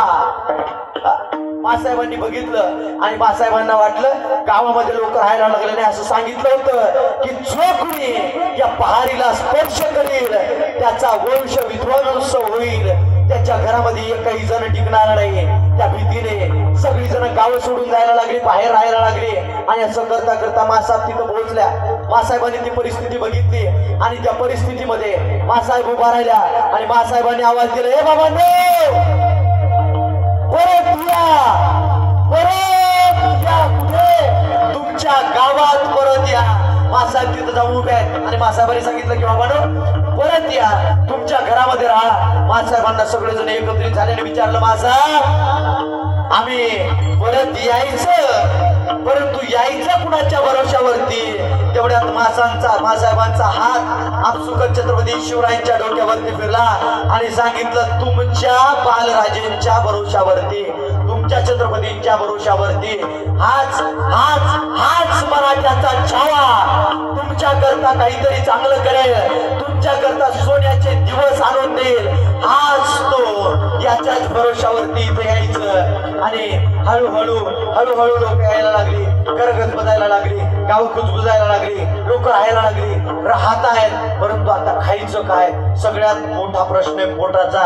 मासाहेब तुम्ही आम्हाला आवाज दिला, तुम्ही हात दिले, आम्ही इथपर्यंत येऊन पोहोचलो आणि पोहोचल्याच्या नंतर आता खावं काय? खावण्याकरता आम्हाला वनामध्ये पीक पिकवावं लागेल, रानामध्ये पीक पिकवावं लागेल. परंतु त्याच्याकरता सगळ्यात मोठा धोका कोणाचा आहे? तो जंगलामध्ये असणारे प्राणी, जंगलामधील प्राण्यांचा धोका आहे. दुसरी गोष्ट, कधीतरी त्या खानाची सैर येईल, कधीतरी खानाचं घोडदळ येईल, कधीतरी त्याचं पायदळ येईल, त्या भऱ्या पिकामधून जाईल आणि पिकाचा विध्वंस करून टाकेल. याच्याकरता आम्ही काय करावं? तेवढ्यात मासाहेबांनी एक युक्ती केली. मासाहेबांनी तेव्हा दौंडी दिली की ऐका, जो कुणी वनामधील प्राण्याची शेपटी तोडून आणेल त्याला सोन्याचं कडदान दिलं जाईल. मासाहेबांनी फरमानच काढलं आणि हळूहळू हळूहळू हळूहळू एक एक जणांना शेपटी आणायचा, सोन्याचं कड घेऊन जायचा, शेपटी आणायचा, सोन्याचं कड घेऊन जायचा. एक दिवसचा प्रसंग, रात्री 12-12:30ची वेळ आहे आणि 12-12:30च्या वेळेला एक जण खांद्यावरती ते जनावर घेतलं आणि जनावर घेऊन मासाहेबांच्या दारापर्यंत पोहोचला आणि घाई भगिनी आवाज देतोय की मासाहेब मासाहेब मासाहेब करत करत त्या दारापर्यंत पोहोचला. दारावरती त्याला अडवलं. द्वारपालाने सांगितलं, का रे बाबा काय एवढा रात्रीला? म्हणे अहो मासाहेबांनी फरमान काढलं नव्ह का की जो कोणी त्या प्राण्याची शेपटी तोडून आणल त्याला सोन्याचं कडदान दिलं जाईल. हे बघा अख्ख जनावरच खांद्यावरती घेऊन आलो बघा. समोर उभं केलं आणि सांगितलं, मासाहेब आराम करतायत, सकाळी मासाहेबांच्या कानावरती चर्चा पोहोचली. मासाहेब बाहेर आल्या आणि मासाहेबांना विचारलं, का रे काय झालं? म्हणे मासाहेब तुम्ही फरमान काढलं ना बघा की जो कोणी वनातील प्राण्याची शेपटी तोडून आणल त्याला सोन्याचं कडदान दिलं जाईल. मासाहेब अख्ख जनावरच खांद्यावरती घेऊन आलोय. जनावर समोर ठेवलं. मासाहेबांच्या तोंडातून शब्द निघाले, का रे सकाळी जर आला असता तर तुला सोन्याचं कडदान दिलं नसतं का? तेवढ्यात त्या मावळ्याच्या डोळ्यातून अश्रूच्या धारा यायला लागल्या. सांगितलं, मासाहेब सोन्याचं कड मिळावं याकरता इथं आलो नाही, तुमची शाबासकीची थाप पाठीवरती भेटावी याकरता एवढ्या रात्रीला तुमच्यापर्यंत येऊन पोहोचलो. आम्हाला ती लढण्याकरता बळ देते, लढण्याकरता प्रेरणा देते. महाराज तेच सगळ्या आपल्याला कोणतरी जर सहकार्य करणार असेल तर आपल्याला लढण्याकरता दुपटीचं बळ मिळतं नाही का? तसंच मासाहेबांना एक एक मावळा जमा केला. विचारलं, म्हणे काय नाव काय तुझं? म्हणे मासाहेब ताना म्हणतात या जीवाला, तानाजी मालुसरा. तो तानाजी मालुसरा एकदा स्वराज्याचा झाला, गड आला पण सिंह गेला. शेवटी तिथपर्यंत तानाजी मालुसरे जाऊन पोहोचले की मासाहेबांना शब्द दिलेला आहे की मासाहेब ते समोरचं हिरवं निशाण काढून त्याच्या ठिकाणी भगवं निशाण फडकवेल, तोपर्यंत शांत बसणार नाही. स्वतःच्या पोटच्या पोराचं लग्न सोडलं आणि महाराजांच्या सोबत लढण्याकरता गेले. शेवटी गतप्राण झाले. महाराजांनी त्याला नाव दिलं सिंहगड. त्या काळचा तोरणा, त्या तोरणाचं नाव सिंहगड. गड आला पण माझा तान्हा गेला गड्या. तो ताना शेवटी स्वराज्याचा झाला. तसा एक एक मावळा निर्माण केला, एक एक मावळा जमा केला आणि हे स्वराज्य संस्थापित केलं. आज आपल्याला वाटत असेल की सगळ्या गोष्टी सोप्या आहे. महाराज एवढं सहजासहजी नाही हो. फार खोटाटोप करावा लागतो, फार एकनिष्ठ राहावं लागतं. निष्ठानिष्ठी असून जमत नाही. आपल्याला कीर्तनात 2 घंटे मांड्या घालून बसता येणार आहे. बरोबर आहे का? काहीची पिलेली अर्धी टँगो उतरली असेल, अर्धी अजून बाकी आहे. काहीच इथं बसल्या बसल्या गायछापचा चुना सरणा, तुमच्याकडून व्यसन सुटना. आजची पिढी जर सगळ्यात जास्त काय करत असेल तर व्यसनाधीन त्याच्यामध्ये चालली आहे, व्यसनाधीन व्हायला चालली आहे. बाबा मावळा मावळा मावळा नेमकं म्हणायचं कुणाला? आपण जर म्हणतो ना आम्ही छत्रपती शिवरायांचे मावळे, अरे हो तुम्ही छत्रपती शिवरायांचे मावळे, फक्त 19 फेब्रुवारीला ते डीजे चालू झाल्याच्या तोपर्यंत नाही. डीजे चालू झाल्याच्या नंतर ती अरे लाजीरवाणी गोष्ट आहे की महाराजांची जयंती असावी, त्या जयंतीला आपण डीजे लावावा आणि डीजे वरती शिलाला जवान करावं आणि मुन्नीला बदनाम करावं. लाज वाटण्यासारखी गोष्ट आहे की आपण आपल्या राजेंच्या जयंतीला शिलाला जवान करतो, मुन्नीला बदनाम करतो. का? आपण ठेका घेतला? कधी कोणत्या मस्जिदीवर हिंदी गाणं ऐकलं? कधी कोणत्या मस्जिदीवरती पिक्चरचं गाणं ऐकलं का तुम्ही? नाही महाराज, लावणारच नाही. कधी कोणत्या चर्च वरती जाऊन ऐकलं का तुम्ही की शिला जवान झाली का मुन्नी बदनाम झाली? नाही. आमच्या हिंदू धर्मातील लोकांनी ठेका घेतला. आमच्या हिंदू धर्मातील लोकांना धर्म आतापर्यंत कळाला नाही, एकनिष्ठता काय असते ती कळाली नाही. धर्माकीर्त किती जणांचे बळी जाऊ द्या, त्यांना वाटत नाही. आपल्याला प्रत्येकाला वाटतं, आपण प्रत्येक जण म्हणतो की राजे राजे तुम्ही पुन्हा जन्माला यावे, पण शेजाऱ्याच्या घरात आमच्या नाही. अहो कीर्तनात जरी 2 दिवस लेकरू आलं तर मायला प्रश्न पडते, होते का काय साधू? पडते का नाही? महाराज साधू लोक जरी असतील, प्रेमानंद स्वामीजींचं नाव ऐकून असाल तुम्ही, सोशल मीडियाला वापरत असाल तर भजन मार्ग नावाचं एक इंस्टाला चॅनल आहे. प्रेमानंद स्वामीजी नावाचे स्वामीजी आहेत, त्यांच्यासोबत 6 कलेक्टर लोक आहे. किती? 6 कलेक्टर झालेले लोक, कलेक्टर लागलेले सोडून दिलं आणि त्यांच्या मागे त्यांच्या सोबत फिरायला लागले. वेल एज्युकेटेड लोक सगळे परमार्थात आहेत. कुणी शिकलेलं बिन शिकलेलं इथं नाही. आम्ही तुमच्या समोर बोलतो म्हणजे असं नाही की आमचं कुठं काही जमलं नाही म्हणून तिकडे आलो. अरे आजकालच्या लोकांची मनस्थिती तशी झाली की महाराज याला काही येत नाही, मग याला आळंदीला घेऊन. अरे काही येत नाही असं म्हणणं का? ज्याला सगळं येतं का? MBBS चा अभ्यास एका साईडला ठेवायचा आणि महाराजकीचा अभ्यास एका साईडला ठेवायचा. 3 MBBS एका महाराजात बसतात. फार अभ्यास करावा लागतो, एवढं सोपं नाही माहिती. त्याच्याकरता शिक्षण महत्वाचं आहे. आपण एज्युकेटेड असणं गरजेचं आहे. एकनिष्ठता सांगत होतो मी, एकनिष्ठता काय असते? महाराज शंभूराजांचा विचार करा गड्या. महाराजांनी उभ्या आयुष्यामध्ये 184 लढाया लढल्या आणि 184 लढायामधली एकही लढाई पराभूत न झालेला राजा म्हणजे धर्मवीर छत्रपती शंभूराजे. शेवटी काय झालं? आपल्याच मराठ्यांनी फितुरी केली, आपल्याच मराठ्यांनी गद्दारी केली आणि महाराजांना पकडून दिलं. तरी महाराजांनी सांगितलं मी जगलो तर फक्त हिंदू धर्मासाठी आणि मरेल तो ही हिंदू धर्मासाठी. हिंदू म्हणून जन्माला आलो, हिंदू म्हणूनच मरेल. सांगितलं. महाराजांना अटक केली, महाराजांना पकडलं. पकडल्याच्या नंतर सांगितलं की हे संभा एक काम कर, तू अपना धर्म त्याग दे, हम तुझे मौत इनाम देंगे. त्यावेळेस महाराजांचे उच्चार आहे, अरे अफसरिया समोर उभा आहे आणि सांगितलं अरे तुझ्यासारखा तू एकटा नाही, तुझ्यासारखे कितीही आले तरी आज संभाजी माझा धर्म सोडणार नाही. तेव्हा त्या समोर बसलेल्या तख्तावरती बसलेला तो औरंगजेब नावाचा बादशाह, औरंगजेबाने सांगितलं ये मराठियों का बादशाह, ये संभा आया था हमारा आगरा में, हमें मिलने 9 वर्ष का था, 9 साल की उम्र में हमने इसे पूछा था क्यों रे संभा तुझे किसी से डर नहीं लगता?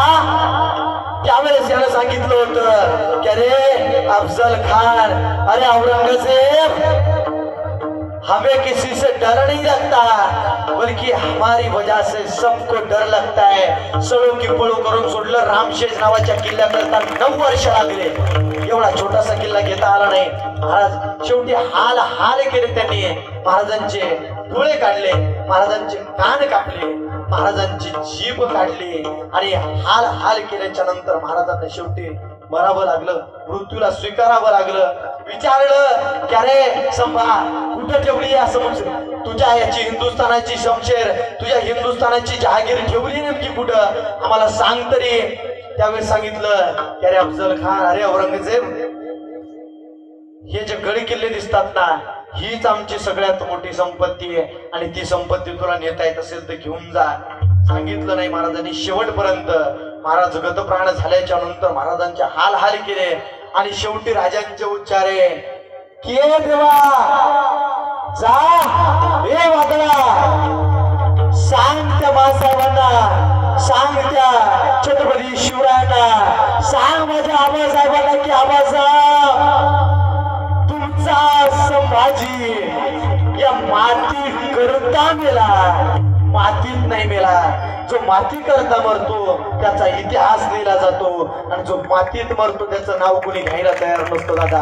म्हणून सगळ्यांच्या चरणावरती एक विनंती आहे की आपण कधीतरी त्या माती करता मरावं, मातीत मरू नये. शेवटी माती प्रत्येकाची होणार नाही का. झालं माझं चिंतन. तुकोबा राहिला, वेळही झाला, भरपूर वेळ घेतला तुमचा नाही का. झोपा आल्या, ओव्हर टाइमचे जास्त लागतात. 100 करा तर जमा. परवडत नाही तेवढ्यात, पण आलोच तर एका डिझेलच्या 2 होते. झालं. मी आतापर्यंत तुम्हाला त्रास दिला का मावो? ए मावो, मामा झोपले काय? मी आतापर्यंत तुम्हाला त्रास दिला नाही गड्या. म्हणून ज्याला ज्याला भगवंतानं हात दिले ते हात वर करा. करा करा. ज्याला ज्याला देवानं हात दिले ते हात वर करा. करा करा, हात वर करा. आपल्याला हातानं टाळी वाजवायची आणि मुखानं परमात्म्याचं नामस्मरण करायचंय. जो कोणी नामस्मरण करणार नाही त्याला शेजारणीची शपथ आहे.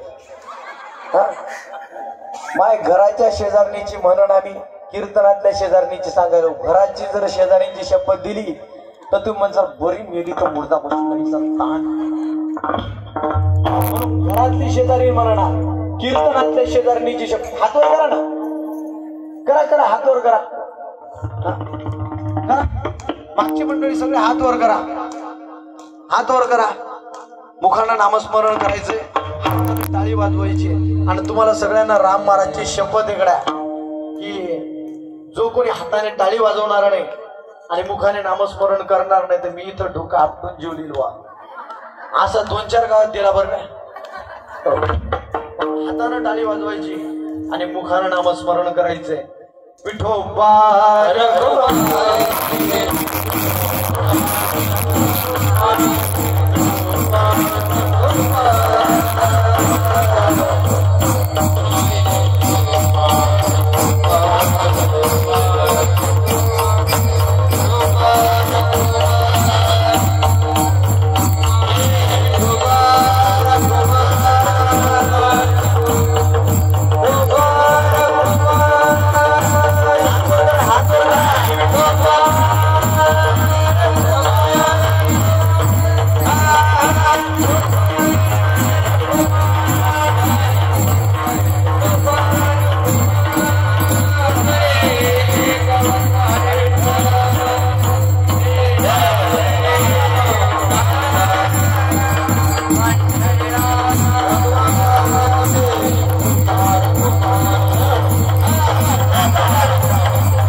दादा समोर आले असते तर लय आनंद झाला असता, पोवाडा म्हणला असता तुमच्या करता.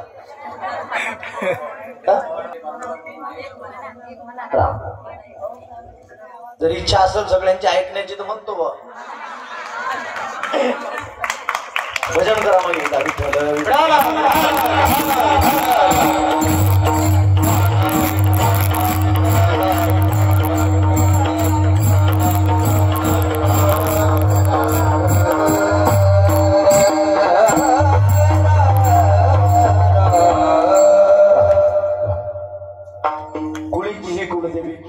संतांनी बरवे झाले शरण गेलो उगविलो संकटी आणि येला रूपा बळे करुणी खळे हरिदास आणि तुका म्हणे समागमे नाचू प्रेमे लागलो. त्या भगवंताचं नामस्मरण सगळ्यांनी करावं. महाराज आपण इथं जर बसलोय कडे सगळ्यांमुळे आपल्या कपाळाचं कुंकू, आपल्या डोक्यावरती फेटा, आपल्या डोक्यावरची टोपी जर कुणामुळे शिल्लक असेल तर छत्रपती शिवरायांमुळे शिल्लक आहे. त्या काळामध्ये त्यांनी जर का कष्ट केले नसते, त्यांनी जर का संघर्ष केला नसता तर आज आपल्याला इथं बसायला भेटलं नसतं. भेटलं कुठंतरी आपण बुरख्यामध्ये अडकून पडलो असतो आणि त्यांनीच आपल्यावरती राज्य केलं असतं.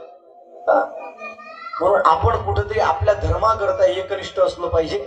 आपण आपल्या धर्माचा विचार केला पाहिजे की आपल्या या हिंदुस्थानाकरता, या धर्माकरता, या देवाकरता, या देशाकरता कुणीतरी आपल्या रक्ताचं पाणी केलंय, हाडाची काळे केले, रात्रीचा दिवस केलाय आणि एवढं सगळं केल्याच्या नंतर मिळालेलं आपल्याला हे स्वराज्य आहे. त्या स्वराज्याचं छत्रपती शिवरायांनी स्वराज्य निर्माण केलं, स्वराज्याचं सुराज्य निर्माण केलं आणि ते सुराज्य तुमच्या आमच्या हवाली केलं. आपण त्याच्याकरता एकच गोष्ट करतोय की त्या महाराजांच्या नावाला कलंक लावण्याचा प्रयत्न करतोय. महाराज एवढं सहजासहजी मिळत नाही हो, फार खडाटोप करावा लागतो.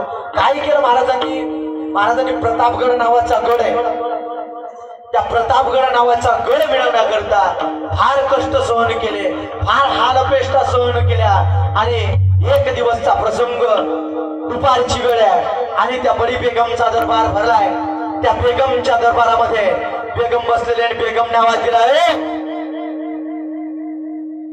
वो मराठों का बादशाह कोई तो है, उसका नाम है शिवा. कौन जाएगा और कौन लाएगा उस शिवा को? दरबारी बेगमने विचारलं. सगळा दरबार गपगार शांत बसलेला आहे आणि तेवढ्यात मागून एक आवाज आला आणि त्या अफजल खानाने सांगितलं, बेगम साहिबा मैं लाऊंगा उस शिवा को आपके सामने, चाहे जिंदा या मुर्दा.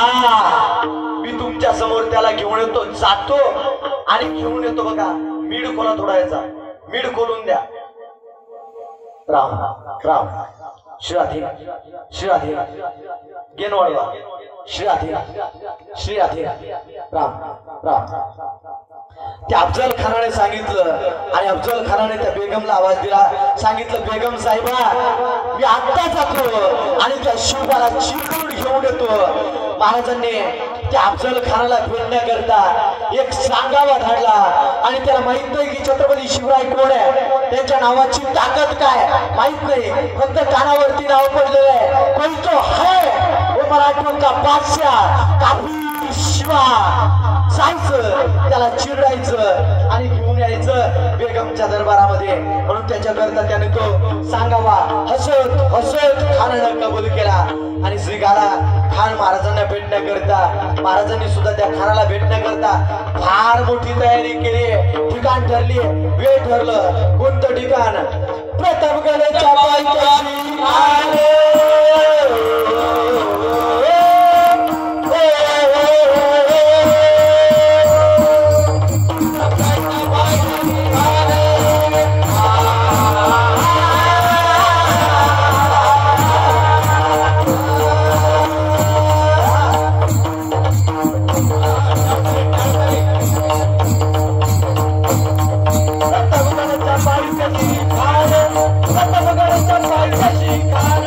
प्रतापगडच्या पायथ्याशी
सुंदर असा शामियाना उभारलाय आणि त्या शामियानाला सुंदर स्वरूप दिलं. अशा या शामियाना, अशा या सजवलेल्या शामियाना कान टाकलं तर उलट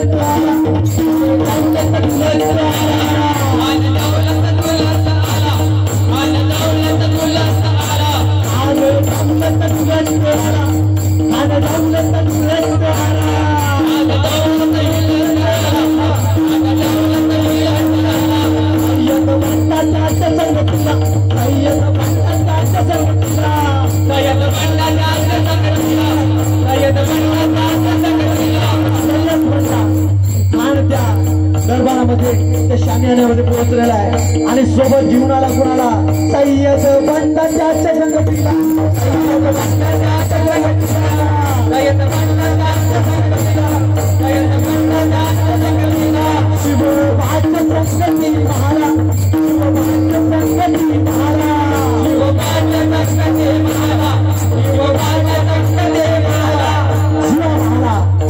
महाराजांचा जीव की प्राण महाराजांकरता प्राणाची आहुती देण्याकरता तयार आहे.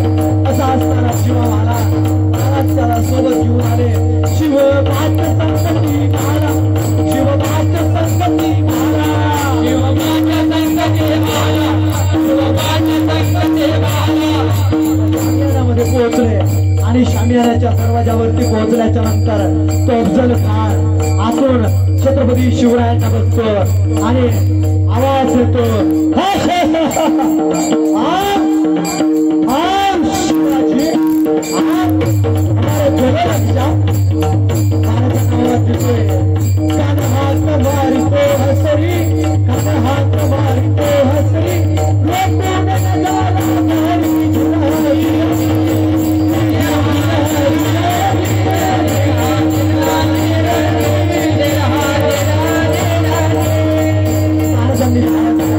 आणि आतमध्ये आले.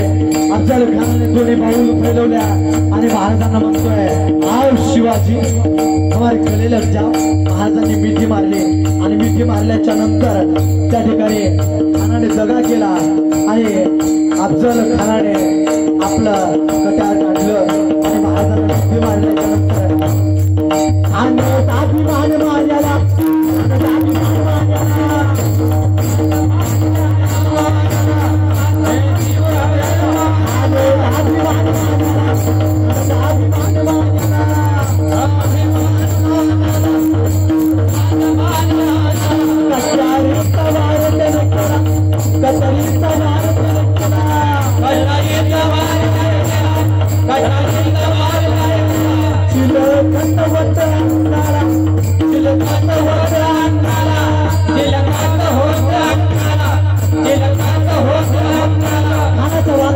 खानकर पडला. खानाला वाटलं अरे आता आपलं काही खरं नाही, आता शिव आपल्याला काही बोलत नाही. तेव्हा महाराजांनी एक युक्ती केली आणि महाराजांनी आपल्या कमरेला ठोकलेले वाघाने काढले आणि महाराजांनी पोटामध्ये बिछवा ढकलला, पोटामध्ये बिछवा ढकलला,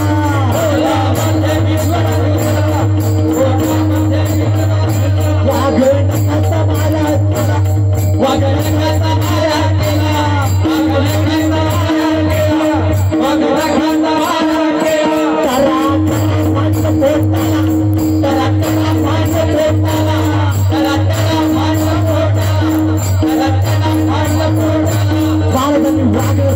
अफजल खानाचा कोथळा बाहेर काढला आणि तो 8-10 फुटाचा अफजल खान जाग्यावरती कोसळला.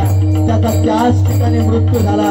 अशा प्रकारे महाराजांनी प्रतापगड झाले.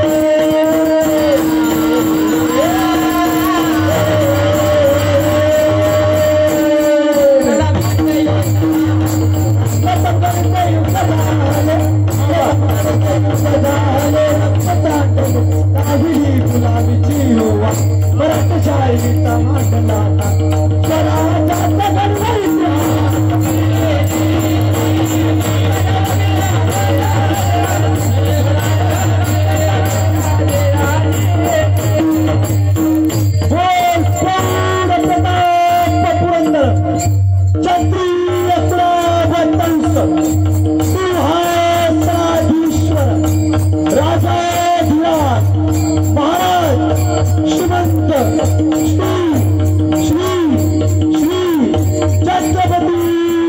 संभाजी महाराज की, धर्मवीर संभाजी महाराज की, राष्ट्रमाता जिजाऊ अपने माता पिता की, और भारत माता की, और लेना माता की, धर्म की अधर्म का प्राणियों में विश्व का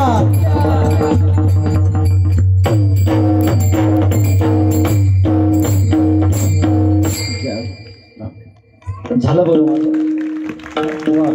तुमचा खूप जास्त वेळ घेतला. झालेली सेवा जशी झाली असेल तशी आईच्या चरणी अर्पण करतो. बोलता बोलता जर काही कमी जास्त बोललो असेल ते माझ्या वाणीचे दोष, माझं मला परत द्या. जे काय बरोबर असेल ते बरोबर घेऊन जा. बसा बसा 2 मिनिटं बसा. मावशी 2च मिनिटं, जय विठ्ठल उभं करू नका, बसा. 2च मिनिटं बसा फक्त. माय तुम्हाला लय लांब जायचं मला माहितीये.